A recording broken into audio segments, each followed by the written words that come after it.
நீங்கள் ஸ்வீட்னா ரொம்ப விரும்பி சாப்பிடுவீங்களா? அப்போ இந்த ஸ்வீட்டை நீங்கள் ட்ரை பண்ணி பாருங்கள். டக்குன்னு போய் டக்குன்னு செஞ்சோன்னா நேரமே எடுக்காது. 5 மினிட்ஸில் டக்குன்னு செஞ்சாலும் ரொம்பவே சாஃப்ட்டு டேஸ்ட்டாக இருக்கும். நீங்கள் ட்ரை பண்ணி பாருங்கள். இதுக்கு ஒரு பேனில் 1 கப் அளவுக்கு நெய் சேர்த்து முந்திரி பருப்பு போட்டு வறுத்து எடுத்து வச்சுக்கோங்க.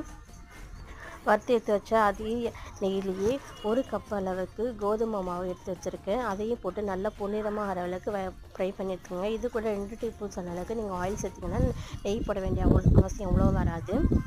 நல்லா கோல்டன் ப்ரௌன் வர அளவுக்கு நல்லா வறுப்பட்டுட்டு 1 கப்புக்கு ஒரு 1.5 கப்பு தண்ணி அளவுக்கு கொஞ்சம் கொஞ்சமாக சேர்த்து நல்லா கைவிடாமல் மிக்ஸ் பண்ணி விடுங்க. நல்லா திரண்டு வரட்டும். அந்த ஸ்டேஜில் 1 கப் அளவுக்கு சர்க்கரை போட்டு நல்லா கிண்டி விடுங்க. அல்வா மாதிரி பிரண்டு வரும். பேனில் ஒட்டாத அளவுக்கு பிரண்டு வரும்போது நம்ம வறுத்து வச்ச நட்ஸ் எல்லாம் சேர்த்து நல்லா கிளறி விடுங்க. இப்போ சூப்பரான கோதுமை அல்வா ரெடி ஆகிடும். ட்ரை பண்ணி பாருங்கள்.